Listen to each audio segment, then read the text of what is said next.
বিষয় হচ্ছে যে আসিফ নজরুলের যদি নাকি আপনি এখন কোয়েশ্চেন করেন যে আসিফ নজরুল মোটামুটি হাজার কোটি টাকার মালিক এই মুহূর্তে হয়ে গিয়েছেন। আসিফ নজরুল কি স্বীকার করবেন? আসিফ নজরুলকে আমি যদি এখন এটা বলি সেও এটাই বলবে। কিন্তু এটার জন্য অপেক্ষা করতে হবে। আপনি যদি আইন মন্ত্রণালয়টা দেখেন, আইন মন্ত্রণালয়ের গাজীপুরের মতো জায়গায় একজন বিচারক, আপনি নিশ্চয়ই মনে আছে যে একজন পুলিশ কনস্টেবল যে কিনা সরাসরি যার ভিডিও ফুটেজ আছে একজন ছাত্রকে গুলি করার, তার জামিন দিয়েছিল এই গাজীপুরে। তিনাকে তিনি দিয়েছেন। তার নিজের সুপারিশে তাকে ওইখানে বসানো হয়েছে।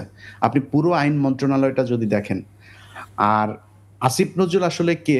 এটা নিয়ে আমি আরো একটা কাজ করছি। ওইখানে এই গেল ৭-৮ মাসে আসিফ নজরুল কি করেছেন, কোথায়, কোথায় ধান্দাবাজি করেছেন, সেগুলো নিয়ে ওই প্রোগ্রামটা যাবে। ওইখানে আপনি জবাব পেয়ে যাবেন যে আসিফ নজরুল আসলে কাদের লোক, আসিফ নজরুল কি করছে। এবং সবশেষ একটা বিষয় বলে রাখি যে 'প্রথম আলো' বাংলাদেশে যে জঙ্গি, এই যে জঙ্গি কারখানার উৎপাদক, এটা হচ্ছে 'প্রথম আলো'। আজকে ৭ মাস হয়েছে বাংলাদেশে কোনো জঙ্গি নাই। কোনো গ্রেনেড হামলাও হয় না, উদীচীর হামলাও হয় না, ছায়ানটে হয় না, বটমূল্য হয় না, কোথাও হয় না। মানুষের প্রতিদিনই না, গ্যাদারিং, এই কিন্তু ইলিয়াস, গ্যাদারিং এদিকে তো হিজবুত তাহরির ঢাকায় মার্চ ফর খেলাফত করেছে। হিজবুত তাহরির কি করেছে? হিজবুত তাহরির কি কোথাও বোমা নিষিদ্ধ মেরেছে? সংগঠন এটি। না, এখন নিষিদ্ধ করেছে কারা? নিষিদ্ধ তো আওয়ামী লীগ করেছে। এখন আপনার যদি নাকি এখন আমরা যদি ছাত্রলীগকে বলি যে আজকে ইয়ের সময় হয়েছে, তো ছাত্রলীগ তো গেল ১৫ বছর এই দেশে পুলিশের চাইতে বেশি প্রভাব নিয়ে এই দেশে ছিল। তো এতদিন আমরা করেছি। এখন পার্সপেকশন হচ্ছে কি আপনার করে যে কাকে আপনি নিষিদ্ধ বলবেন আর কাকে কি বলবেন।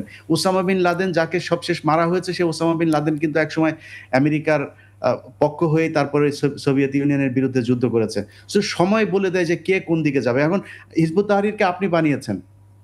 আপনি বলছেন যে হিজবুত তাহরির হচ্ছে গিয়ে বোমা মেরেছে। আপনি বলছেন হিজবুত তাহরির হচ্ছে জঙ্গি সংগঠন। এটা আপনার ন্যারেটিভ।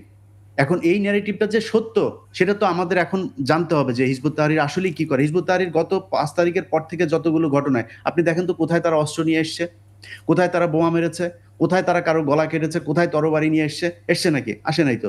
তো আমাদের জানতে হবে হিজবুত তাহরির আসলে কি। আমি মনে করি তাদেরকে যে ব্যান করা হয়েছে, নিষিদ্ধ ঘোষিত করা হয়েছে, আমি মনে করি এটা সরানো উচিত। যদি স্পেসিফিক কোনো ব্যাপারে যদি তাদের ব্যাপারে কোনো অভিযোগ থাকে সেটার বিচার হোক, আমরা চাই।